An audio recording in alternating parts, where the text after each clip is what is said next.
All right. Hi, everyone. I'm Ramin, and I'm presenting masks with my friend Jenny. We're going to be telling you guys a little bit about masks in the setting of COVID-19. If you all could grab a pencil and paper, and as well as a mask before we start, that'd be great. And then while we're waiting for everyone to do that, if you guys could go ahead and fill out this pre-post mask assessment real quick for us.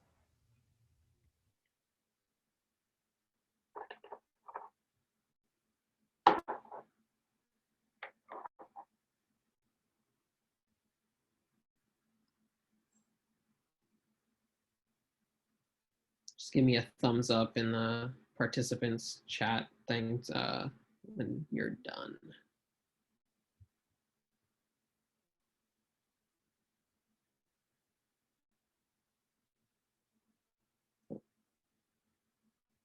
Okay.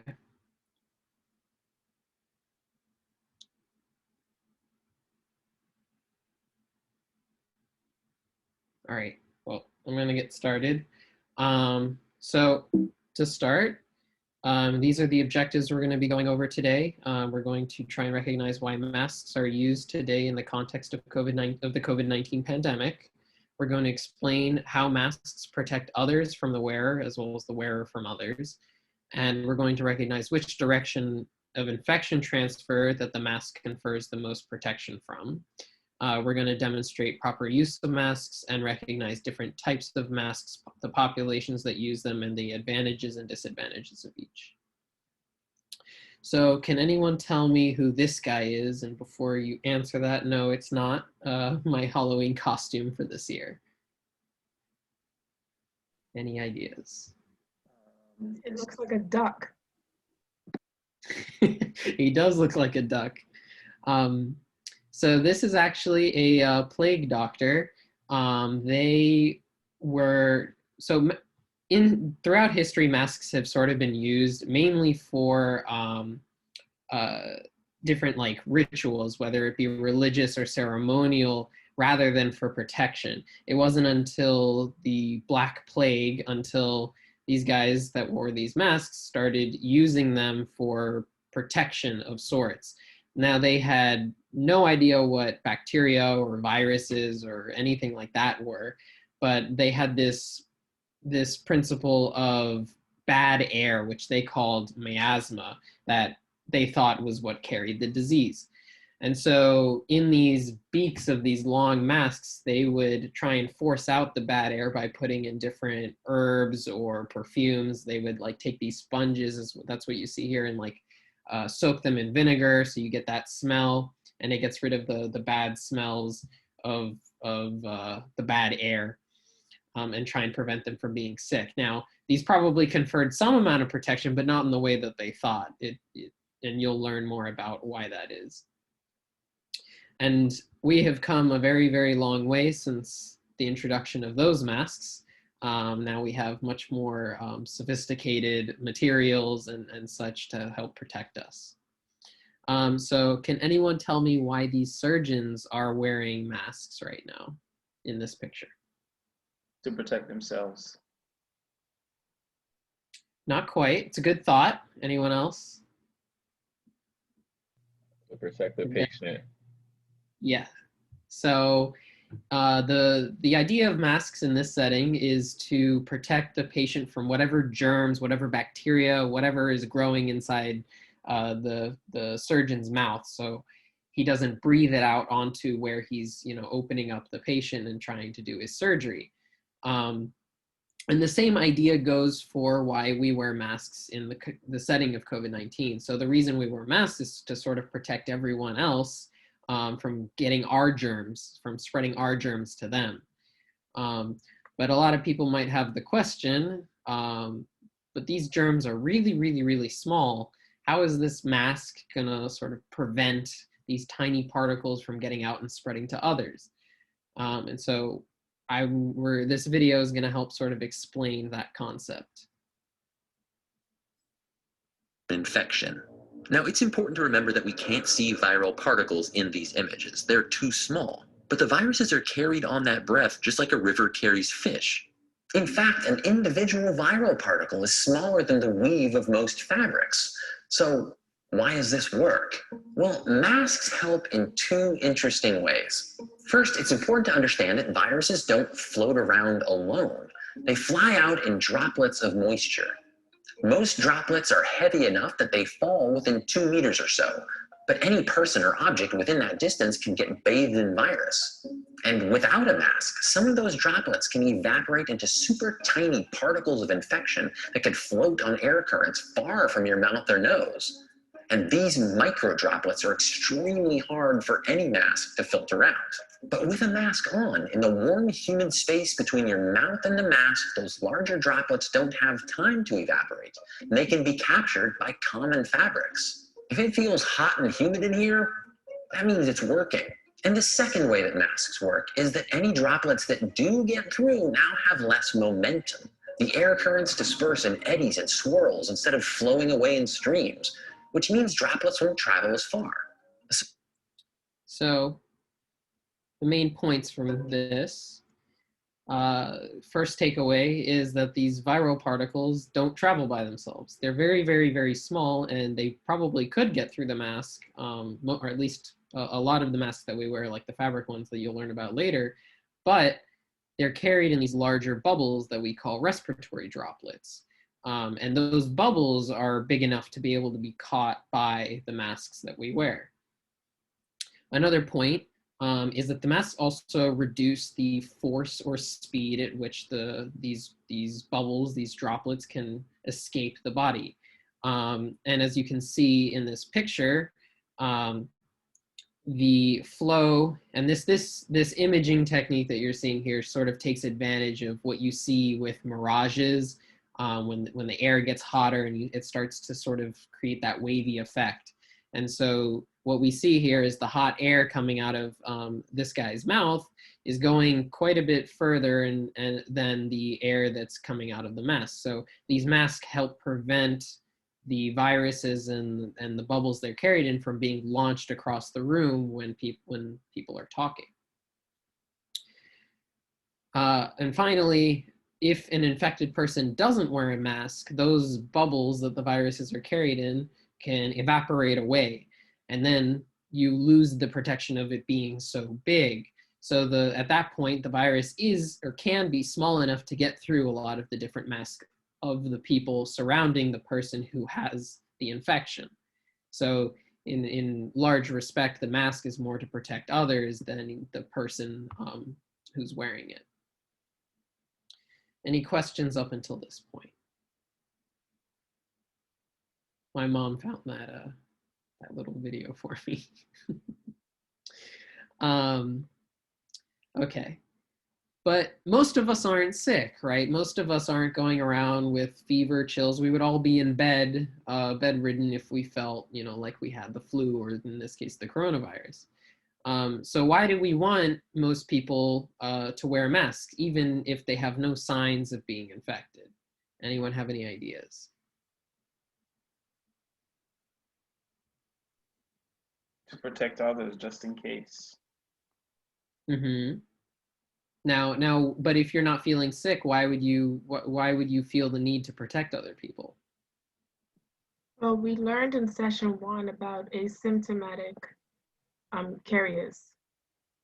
Exactly. So almost half or close to half of the infections come from people who are asymptomatic. And so can you, based on what you learned before, can you tell me what asymptomatic means? So these are people who are infected, but they don't currently show any symptoms, like they don't look or feel sick. Mm-hmm. Yeah, so asymptomatic, A meaning without, and symptom meaning symptom, symptomatic meaning symptom. So these are people who just never develop symptoms even though they're infected. So they're still able to carry the virus and breathe it around, but they never feel sick. Now, there's another part to this in that there's a lot of cases, or pretty much all cases, have a pre-symptomatic phase. And does anyone have any idea what pre-symptomatic might mean? Before You show symptoms, but you still have the infection. Yeah. So exactly. So pre meaning before and symptomatic meaning symptoms. So it's the phase at which you are infected, but you haven't started showing symptoms yet, but you likely eventually will start showing symptoms in the near future. So there are some myths about masks. So can anyone answer the very basic level question? Not too much detail, but why on a basic idea, why do we breathe? To get oxygen. So to breathe in oxygen, and then why do we breathe out? To get rid of carbon dioxide. Exactly. So we inhale oxygen so that our body can use that oxygen to make energy. And in that process of making energy, our body develops the waste product of carbon dioxide. And so we breathe out the carbon dioxide to get rid of it. Now, answer me this, true or false? Masks can prevent you from breathing in adequate oxygen and or removing enough carbon dioxide. Now I'm going to throw this as a poll. So I'd like you guys to go ahead and answer that if you don't mind.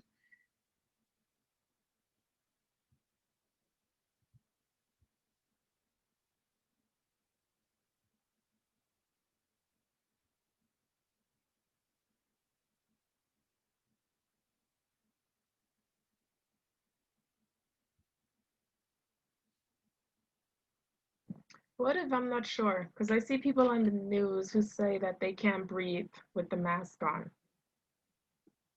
So the idea being, so this to start, this statement isn't true. This is false. Masks do not prevent you from breathing in the adequate amount of oxygen or removing enough carbon dioxide. When people feel like they can't breathe in a mask, it's more due to the fact that it gets really hot and humid in there, and so it feels really congested. You're never really having an issue with the process of breathing in and out the things that you need to breathe in and out. It's more you just feel stuffy in the mask, so it feels like you're having a harder time breathing. Oh, okay. To give you a sort of analogy, representation of the virus versus the oxygen and carbon dioxide, if we said this was the virus, this is not to scale, but if we said this was the virus, these would be an idea of what your oxygen and carbon dioxide might be.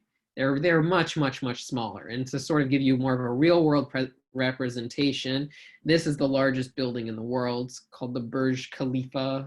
I'm probably not pronouncing that right, but in Dubai, it's huge. And then your oxygen, and this would represent your virus, but your oxygen and CO2 would be the size of a baseball in comparison.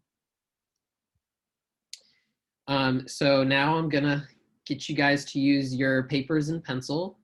So I want you to use 10 straight lines and sort of draw a fence, like a chain link fence or a grid or something along those lines, in thinking that what pattern, if you were to sort of repeat it, would prevent the most virus particles from getting through of different sizes. You can kind of thinking of drawing a fence and trying to throw different sized marbles through it.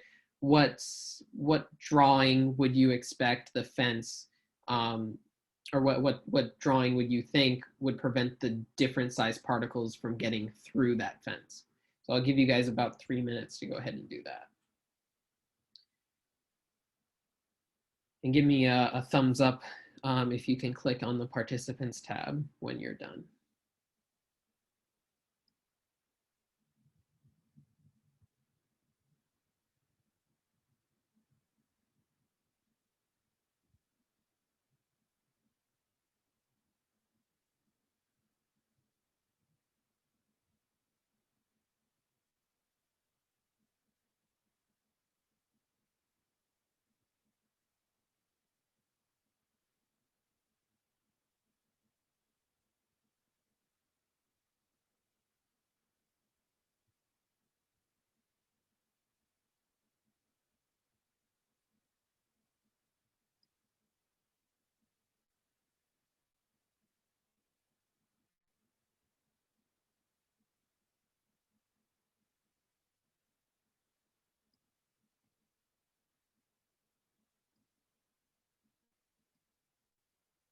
Alrighty.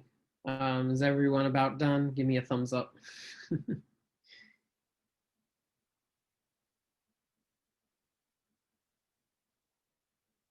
Okay. So I would love to see all of your guys' drawings, but we're going to sort of simplify it a little bit. So I'm going to send out another poll. If you could sort of pick which of these three most closely resembles what you ended up drawing. And I'll send out the poll.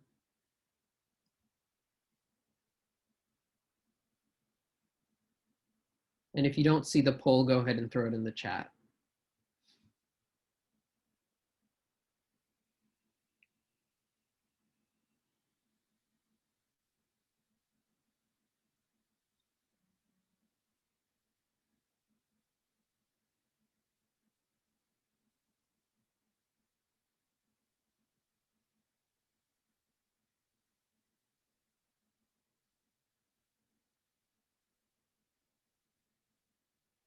Okay. So in the poll, so it seems like we had a C and B as answers. So can someone who picked B or C tell me why they decided to go with that? I chose B because it's nice and uniform. Okay. Oh, sorry. I chose C because I don't know. I just thought more things going in different directions would be good. Okay. So I like both of the thoughts. So for B, it is more uniform. It does look really nice. The problem is that because it's more uniform, that means more uniform marbles will be able to get through. You know, it won't be able to cover varying sizes of marbles, right? Now, if you have a more randomly arranged set of lines or fibers, it'll be able to accommodate various sized marbles or viruses in this case. So C would be probably the best at if you created a large pattern using that pattern and just duplicating it over and over, that would be able to stop the most marbles or viruses of different sizes. So going off of that idea, I'd like you guys to go ahead and rank these in what you believe would be the most protective to least protective. And these are actually real world, really, really zoomed in pictures of different materials used in masks, different types of masks. So which one of these do you think would be the most protective, the least protective, and sort of rank it in order? And I'll go ahead and send out a poll for that as well, or you could just type it in the chat.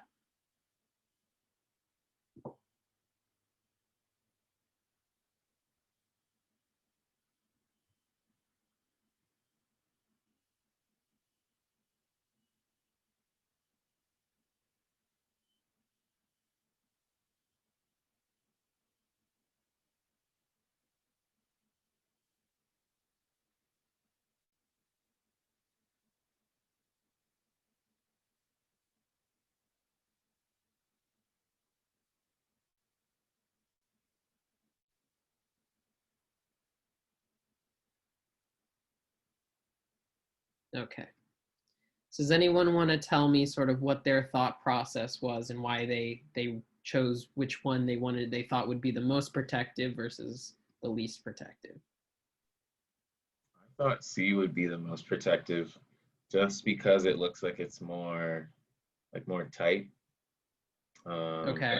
But after that, I don't really know. Okay. I like the thought. The tightness will definitely help. But what do you think would happen if they're all arranged in the same direction, if you have a smaller particle, something really small going through, do you think it'd be able to stop it? I guess not. So in this case, the thing that would be the most protective would be B, actually. Now, it doesn't look as tight, but the thing is if you have lots of layers of these crisscross randomly shaped assortment of fibers, it's going to protect from the most particles from getting through. So in order of which one would be the most protective to least protective, it would be B, then C, and then A, since it's fairly loose and linear. And to give you a real world idea, B is actually the material. It's called polypropylene, and it's used in surgical masks, whereas C is cotton and A is silk. So now I'm going to pass it over to Jenny, and she's going to tell you a little bit more about, you know, these different types of masks that I just introduced. Great. So just like Ramin said, we're going to take a closer look at different types of masks now that you kind of know the science behind how they work. So we're going to look at which masks are the best and the worst in terms of how effective they are in preventing viral infection, who should wear what kinds of masks, and how you can store them and dispose of them when you're done. Next. So when the pandemic started, people got very creative with making masks, you know, because there was a shortage and we weren't really prepared. So people tried to come up with whatever they could. You can go to the next slide. So as you can see, there's a wide variety of ways that people tried to cover their nose and mouth. But I want to know what you guys think and how effective you think these makeshift masks are at preventing infection. Not effective at all. Mm-hmm. Exactly. Why do you think that? Because there's no random pattern and it doesn't really conceal the face entirely. Mm-hmm. Exactly. So yeah, you talked about a couple different things that we're going to learn a little bit more about. So like what the material is and whether or not it's sealed effectively is going to really determine how well it works in preventing viral particles from passing. Okay, next. So first, to get started, I wanted to show you guys a quick video of a study that they did at the Florida Atlantic University, and they tested a few different types of masks to see which ones were more effective or least effective. So as you're watching the video, if you could kind of pay attention to that, about which ones are highlighted as more or less effective, and what the most important factors are in determining how effective a mask is at preventing infection.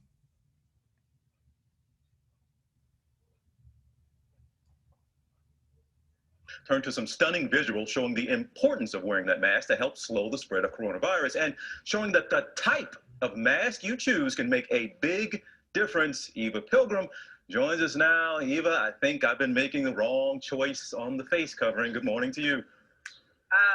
Oh, goodness, TJ. Well, we all know that wearing a mask helps reduce the spread of the virus, but there are so many different kinds of masks. This morning, some answers about what are your best options. With COVID cases climbing, mandatory mask orders are growing, but now new research concluding not all face masks are created equal.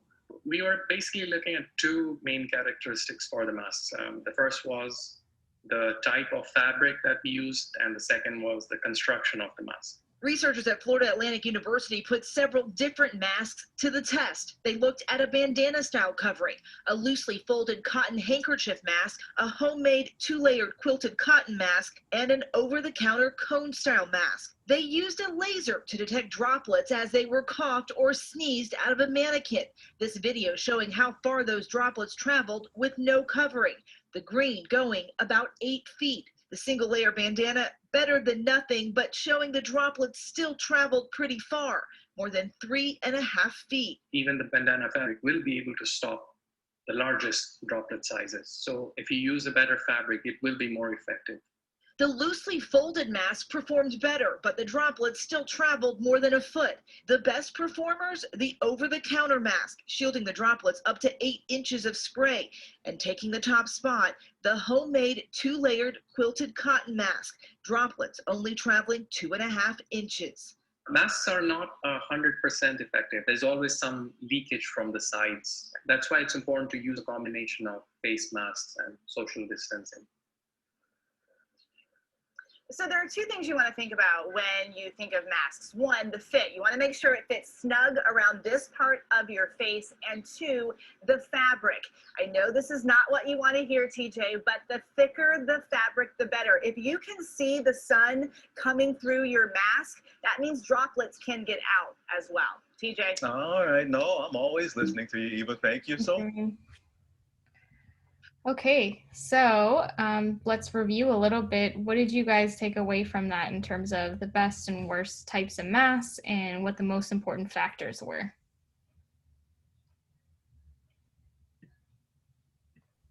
So cotton masks are the best masks, homemade masks. If you double, if they're double layered. Mm-hmm. Exactly. Right. That's exactly true. So the thicker, the better, like she said, and that's one of the most important things that you want to consider when you're getting a mask is the material, right? And then the other factor is how well it fits and seals the area around your nose and mouth, because no matter how great the fabric is, if the viral particles or whatever particles are leaking out the sides, then it's still not protecting you. So great point. But the bottom line is that, really anything is better than nothing. That's what we've been told, at least. I'm going to kind of present some information to you here that, might make you think a little bit about, depending on what type of mask, if that's really true. But definitely doing your best to find a good mask and protect yourself is important. Next.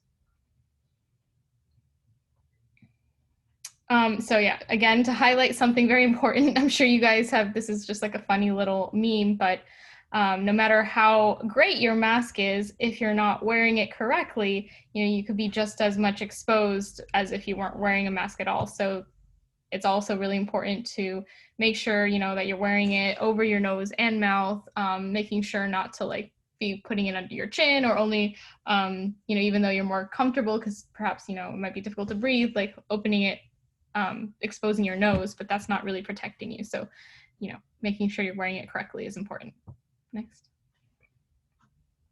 Okay, so now I want to take a little bit of a dive into some of the most popular kinds of masks that you guys might have seen since the start of the pandemic. So first, we're going to start with the bandanas and neck fleece masks. So I'm sure you guys have seen a lot of these around. So studies show that the bandana and neck fleece masks are actually among the worst in terms of how well they function to block those air droplets that we were talking about earlier, and blocking them from spreading to others. And neck fleeces actually might even be worse than not wearing anything at all. So this is why I was saying it's kind of controversial when they say wearing anything is better than nothing. In this case, those neck fleece type masks might actually be worse than not wearing anything at all. And that's because the number of droplets spread, when the person who is wearing one of those types of masks is speaking, or if they sneeze or anything, actually increases. So because of the way that the fabric is fitted, or the way that it's designed, it can actually make, bigger droplets. It can break them up into much smaller, tiny ones. And so they can actually travel much easier versus the bigger droplets. And so actually it can be contributing to infecting people even more. But there are some pros. They're affordable in colder weather places. They can help keep your face and neck warm. Some people might consider them to be stylish. So in general, they can be used by the general public, but they're definitely not for healthcare workers. And for now, I think the CDC actually recommends not choosing these types of masks for now, just because the how effective they are hasn't really been concluded yet. So if you could find a different mask, that's probably preferable to these ones. Next. Next is cloth masks. I'm sure this is another really popular option that you guys have seen a lot. The pros is they're really affordable. They're easy to make at home. A lot of people in the beginning of the pandemic, when there was a huge shortage of this, people came together and started sewing their own masks. And they actually are quite effective in protecting both the wearer and people around them. Some of the cons that you might need to consider is sanitation issues, because these cloth masks are reusable, but they can be contaminated if you don't wash them properly or often enough. ultimately, the level of effectiveness of these cloth masks is not really enough for healthcare professionals and people that might have higher risk because they're more exposed to people that might be infected with coronavirus. But for the general public, this is great. Is a great option, and actually the thicker the better. So if you wear a double layered mask, if you can see that little graph to the right with the different layers of the mask, so if you go from 1 layer to 2 layers, you're really doubling your level of protection. So a 2-layer mask, you're getting like 98.6% effectiveness in blocking droplets. So that's actually really great, an affordable option again. Next. So next one is the valve masks. These are becoming even more popular recently, I think, as you know, people were feeling like it was somewhat difficult to breathe with some of the masks, even though, as we learned today, that's, you know, the level of oxygen that you're getting is not compromised by these masks, but maybe the psychological effects of feeling the hot air, people started turning towards these valve masks, which do make breathing easier, but the valves on these masks are only closed when you're breathing in, but they open when you're speaking. So this means that it is letting out unfiltered air. So that is great for protecting you if you're wearing it, but if you are infected and you're letting out unfiltered air, you could be exposing others around you to a virus if you're pre-symptomatic, right? Like we learned that word, or asymptomatic. So this is not the safest of options for that reason. These masks really were intended for construction workers. They're not really meant for a pandemic use and like helping protect us against viruses or those kinds of things. These were meant to protect construction workers from things like dust and debris while they're working, but it's not for viruses. And for that reason, the CDC and many other health professional organizations are recommending not using these types of masks because of that reason. They're not really safe. Next. So the next type of mask is a face shield. I'm sure a lot of you have seen these around as well. The main purpose of these types of masks really is to protect your eyes. You know, it's not really meant to be for preventing viral infection or things like that. And it was made for healthcare professionals to use, you know, like when they're in the middle of a procedure and they might be exposed to like different kinds of fluids like blood and things like that. So this is mainly to protect your eyes. But a pro, and the reason why some people are using these, is that you can actually see the wearer's mouth, right? Because it's transparent. And this might be important for people who are deaf or who take care of people who are deaf, and they rely on lip reading. So you need to be able to see the mouth.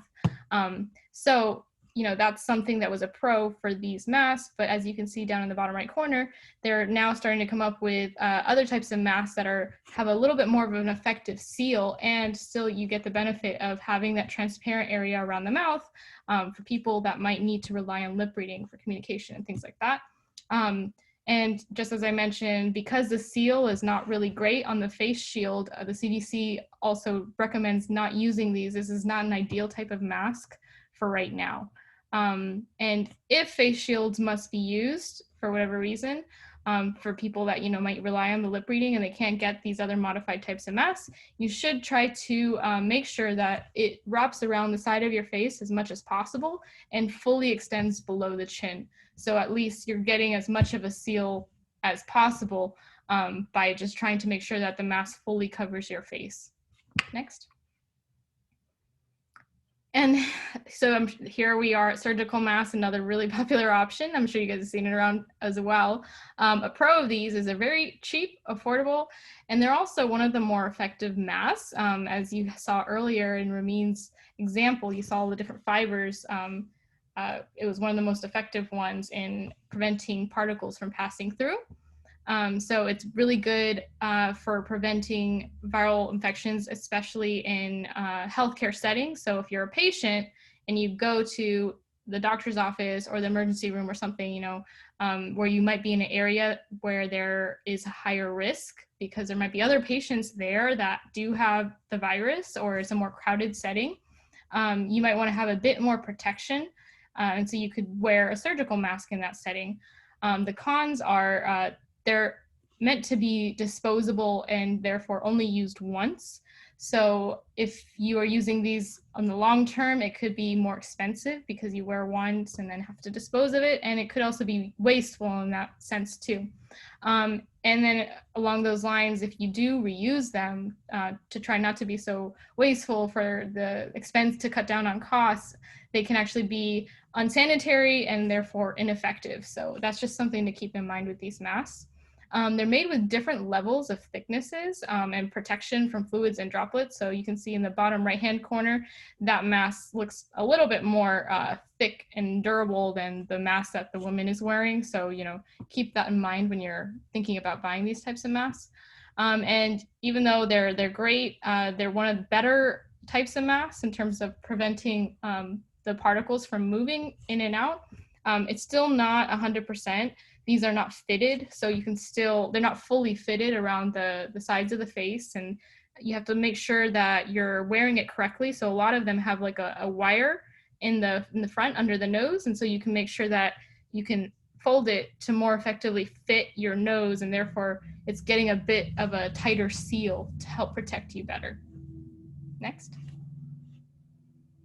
And last but not least, the famous N95 mask. I'm sure even if you haven't used these masks, you probably have seen it on the news.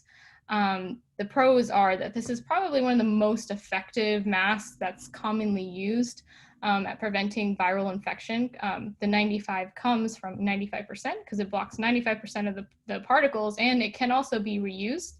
However, these are more expensive. These are kind of like a medical tool. So they're supposed to be, you have to be trained to be able to wear these properly. It's regulated by the CDC. It's meant for healthcare professionals. It's also a bit denser and might be a little harder to, or feel like it's harder to breathe, just because the material obviously is denser, it's more thick, and it's meant to protect you and block out more of those particles. So the CDC recommends actually against N95 mask use for the general public. So yeah, these masks are really great, but they are really a medical tool that is meant for medical use, especially right now where we're still kind of catching up and trying to deal with the pandemic. We have limited supplies, you know, and then the fact that these masks are regulated requires a lot of training to be able to use them. Not a lot of training, but you know, it's something that is regulated by the CDC. So it should be something used by healthcare professionals in the healthcare setting. It's not really meant for general public use at this time. Next. And so this is just a slide kind of summarizing what we talked about some of these masks. So we talked about the cloth mask, we talked about the surgical mask, which is the procedure mask, and we talked about the N95 mask and, you know, the pros and cons of each. And I'll let you guys look over this later when we send the PowerPoint out, but we've talked about all these things. Okay, and then this is just another thing kind of capitalizing on some of the important things that you need to consider when you do choose your mask. So you want to make sure that you have at least 2 or more layers, right? Because when you go from 1 layer to 2 layers, you're actually doubling the amount of protection. So the thicker, the better. You want to completely cover your nose and your mouth. So, you know, not just wearing it like this, like I've seen a lot of people wear it because it's not protecting your nose, and, you know, you're still breathing in and out particles that way. You want to make sure it's fit snugly against the sides of your face and your nose here as well, and that there's no gaps. You don't want to choose anything that is made of something that's going to make it harder to breathe, like vinyl or like those clear ones. At least there needs to be some cloth so that there's ability for oxygen to be able to go in and out. You don't want anything with valves, because we talked about that it's only really works, the protection only really works one way, and that's not good. And then you don't want to use N95 respirators or surgical masks, because those are really meant for healthcare workers, or at least in the healthcare setting. Next. So I'll just quickly go over this because we kind of talked about that. Then the neck fleeces and the face shields for right now are not recommended by the CDC. You know, we're not sure how effective those are yet. If you're wearing glasses, I have glasses, a lot of people have glasses, so that's something that you're going to need to consider when you're wearing a mask. You want to make sure that it fits closely, and you'll be able to tell if it's not, because you'll notice that your glasses fog up if the air is going up this way, and that means that it's not really sealed well against your nose. Masks are really only meant for people that are 2 or more years old, so children shouldn't be wearing them. It's not meant for people who have trouble breathing or people who can't remove the mask without assistance. So like somebody who might be in a coma or is paralyzed from the neck down and can't remove the mask in case they do have trouble breathing. Those types of people should not be wearing masks. The thicker the better, you know, covering your nose and mouth, those are things we already talked about. Yeah, okay, next. Okay, some other considerations. So you wanna definitely try to minimize how much you take your mask on and off, because every time you are touching your face and moving things, you could contaminate the mask.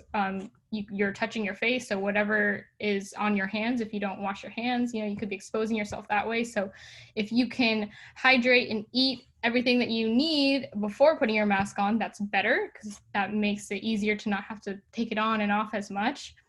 You know, if you need to cool down, you can make sure that you take your mask off, but doing it in a way that doesn't touch your face. Making sure that the fit is good around the nose area so that if you do wear glasses, you're not fogging them up. Yeah, this is good. Next. And so I won't harp on this too much because I'm sure you guys have heard a lot about how to properly put on your mask and taking them off. So you want to wash your hands before you do it, just because, you know, our hands touch everything. And if you're touching your face, you know, without washing your hands, you're going to expose yourself to whatever you've been touching. So wash your hands or use hand sanitizer before you take your mask on or putting your mask on or taking it off. Yeah, again, trying not to touch your face as much as possible. When you do store it, this is something actually I think that's kind of important. You know, when you go to a restaurant, especially now that things are starting to open up more, you enter with the mask, but then when you're eating, obviously you take it off. So how do you store it properly?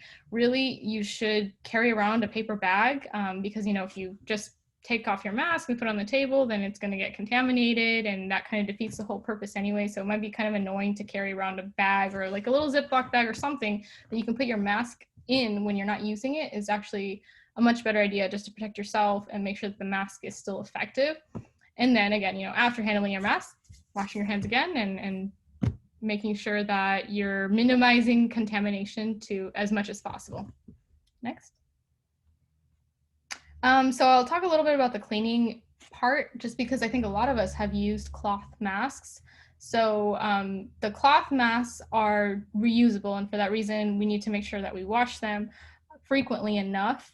There are some masks that you don't want to wash. So the surgical masks and the N95 masks, first of all, surgical masks are really meant to be for like a one-time use.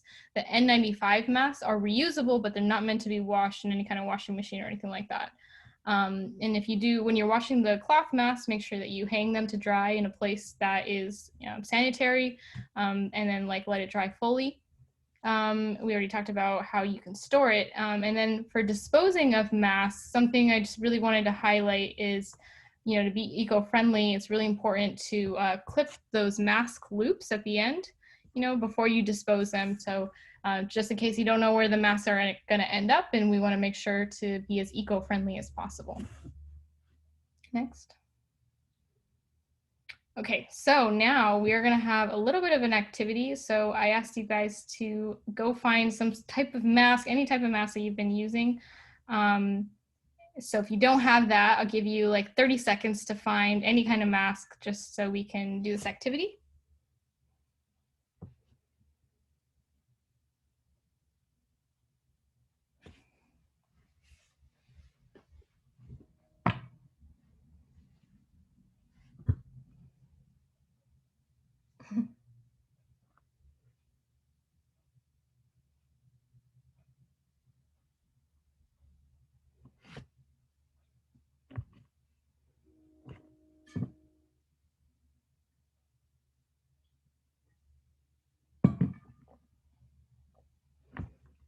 Are we all ready to go?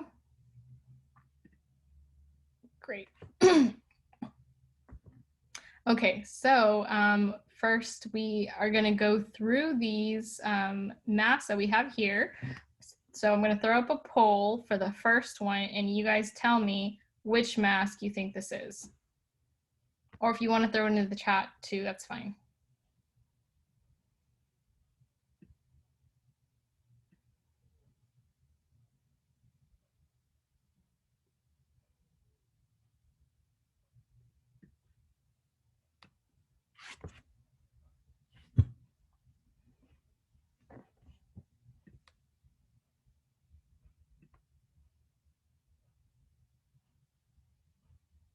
All right.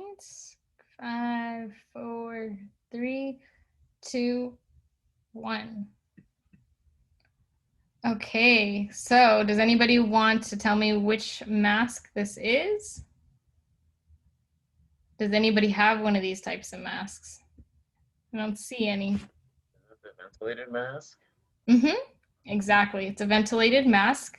And what kind of person or what kinds of people usually wear these types of masks? Is it like the general public? Is it healthcare workers? Is it patients? Construction workers? Hmm? Construction workers? Exactly. Good. Somebody was paying attention. That's great. Yes. So this was intended for construction workers. You know, lately a lot of people have been using it as a mask for the pandemic, but really it's not that effective. So great. Anything else about this mask? I think we covered all the points, right? Okay. So let's go on to the second mask. If I want to throw up the same poll and you guys let me know what kind of mask it is.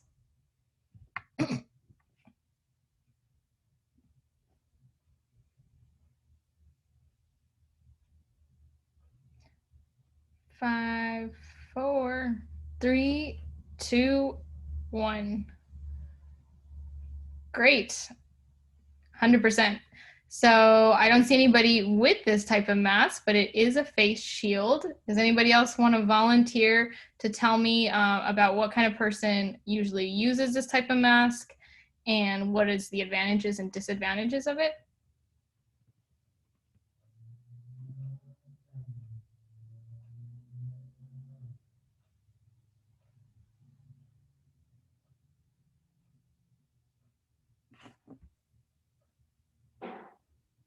So this mask is used when someone has to read the other person's lips.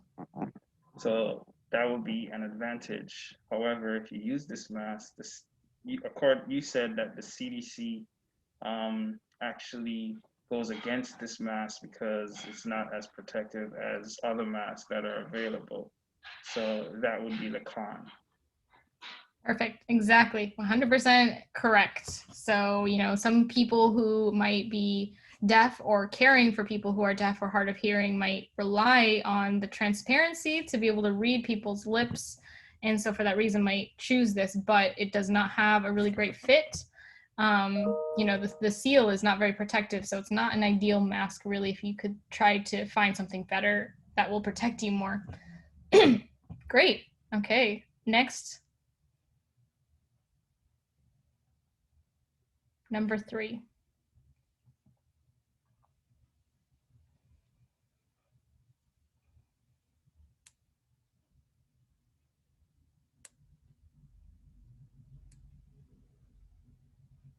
Five, 4, 3, 2, 1. Great. 100% again. So yes, this is a surgical mask. So does somebody want to tell me what kinds of people might wear this and what are the advantages and disadvantages?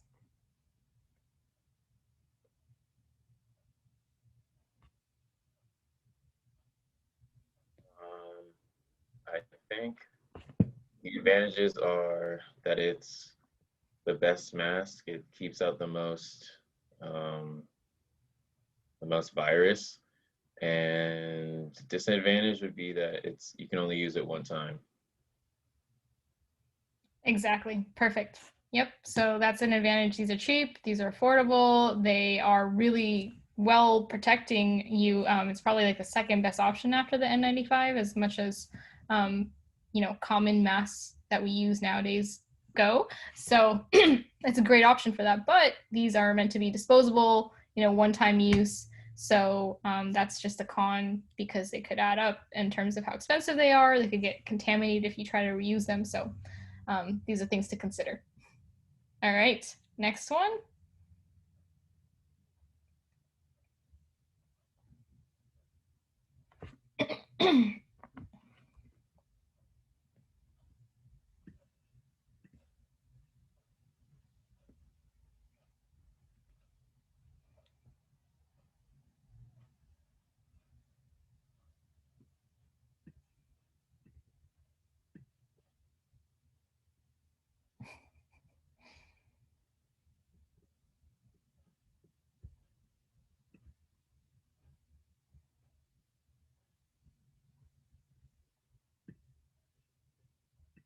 All right. 5, 4, 3, 2, 1. All right, great job. Okay, you guys. So yes, the N95 mask, number 4 is N95. Can somebody tell me what kind of person normally wears this and what are the advantages and disadvantages?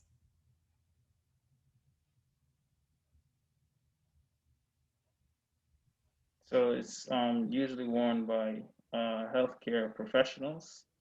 The advantage does a really good job keeping out the virus, protecting others as well as the physician. Disadvantage is kind of limited. Oh, well, it was limited, and it sometimes, I think you said it made it a little bit tougher to breathe for this one. Mm-hmm. Perfect. Exactly. Right. So this is probably one of the best masks that we have that is in terms of how protective it is, blocking out 95% of particles. But it's really only meant for healthcare professionals. We have a limited amount of supplies available. Even now, not everybody can get access to these types of masks, and they really shouldn't need to because these masks should go to those at highest risk, right? They also are more dense and does make it more difficult, or might seem like it's more difficult to breathe. So really, for the general public, we can probably go with a cloth mask. All right, next, we got 2 left.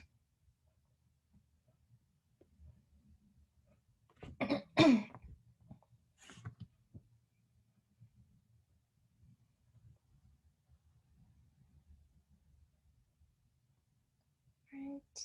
5, 4, 3, 2, 1. All right. So number 5, this is actually a cloth mask.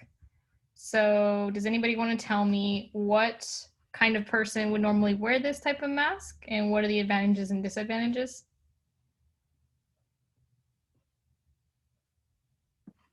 Just the general population would probably wear this mask. The advantage is if it's double layer, it's pretty effective. It's inexpensive. It's reusable, but that's also a part of the disadvantage because you have to be careful with cleaning it often and properly. Perfect. Yes, I actually, yep, don't really have anything to add to that. That was said correctly. So these masks are affordable, they're cheap, they're really pretty effective if you do have the double layer. And the only con is that, you just have to make sure that you wash it properly and often enough in order for it not to be contaminated and to be effective at protecting you. Great. All right, last but not least, number 6.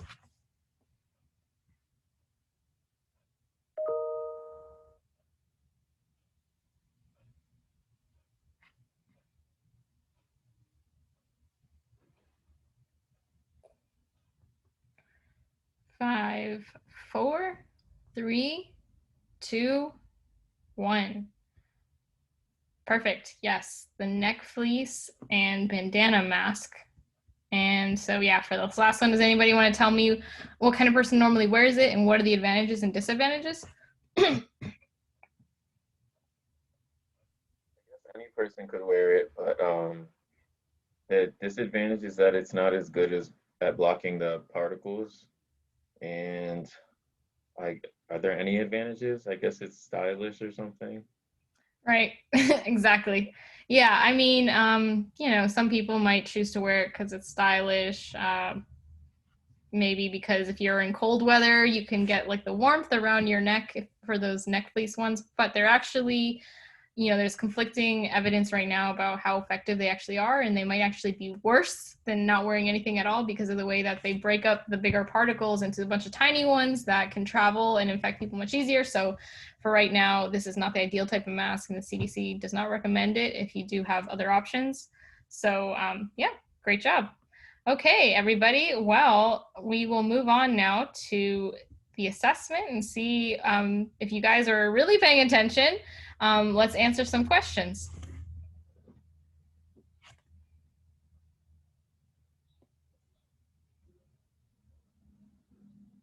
So we'll give about 10 seconds per question. 5. The first one is, Go ahead. Which of the following statements about masks is false? Masks reduce the speed, force by which virus particles are exhaled from an infected person. It's good enough if only uninfected people wear masks so they don't get sick. Masks are worn by surgeons to keep their patients from getting sick, or masks can catch the bubbles or respiratory droplets that carry the virus out of an infected person's respiratory tract. So it looks like you all have answered, and you all got it right. The answer was, it is good enough if only, this is the fault, this is incorrect, in that the statement is wrong, but it's not good enough if only uninfected people wear the mask. We want everyone to wear masks. Okay. Question 2. So it says, why are we still able to breathe normally, getting oxygen and carbon dioxide in and out of our body, even while wearing a mask? First, the proper way to wear a mask does not require you to cover your nose so you can breathe normally. Oxygen and carbon dioxide sit in bubbles or respiratory droplets that can easily pass through a mask. Oxygen and carbon dioxide are really, really small and much smaller than a virus and can easily pass through, or oxygen and carbon dioxide cannot pass through the mask, therefore you cannot breathe normally while wearing a mask. And you guys look like you've gotten it right. The correct answer was oxygen and carbon dioxide are really, really small, much smaller than a virus, and can easily pass through. All right. Next. Why is it that surgical masks are better at filtering out viruses than cloth masks? Surgical masks are soaked with water, and that causes the viruses to stick to the mask. Cloth masks are made of complicated networks of fibers that make it easier for the virus to get out. Surgical masks scare the virus, so they stay put and don't leave. Or surgical masks are made of complicated networks of fibers that make it harder for the mask to get out. And you all have already answered. The correct answer was the last one. Surgical masks are made of complicated networks of fibers that make it harder for the virus to get out. Okay. My last question. What does pre-symptomatic mean? Someone who is infected and showing symptoms, someone who is not infected and showing symptoms, someone who is infected but has not shown symptoms yet but likely will in the future, or someone who is infected but never shows symptoms.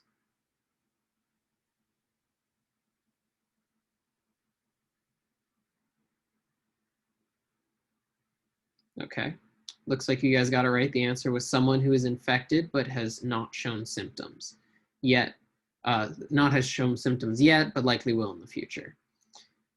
Okay, we have 2 more. So which of the following masks is the most effective at viral infection for the general population for both the mask wearer and others around him or her? Ventilated masks, face shields, double layered cloth masks, or bandana masks? You guys are quick on the draw. You've already gotten it, and it's double layer cloth masks. Last, what was the original purpose of masks with, is supposed to say the valve. And it's to protect your eyes, to protect against tiny viral and other particles, to protect construction workers from dust and debris, and to protect the skin around your mouth. And you guys have already gotten it. It is to protect construction workers from dust and debris. Good job. Okay. Perfect, everybody. All right, so let's just wrap up. So if anybody has any questions, please feel free to email us there. And just to remind you guys, the next session is Tuesday, October 27th. We're going to be talking about socializing while social distancing. And please don't forget to scan the URL code and to log your attendance. Thank you. I'm going to throw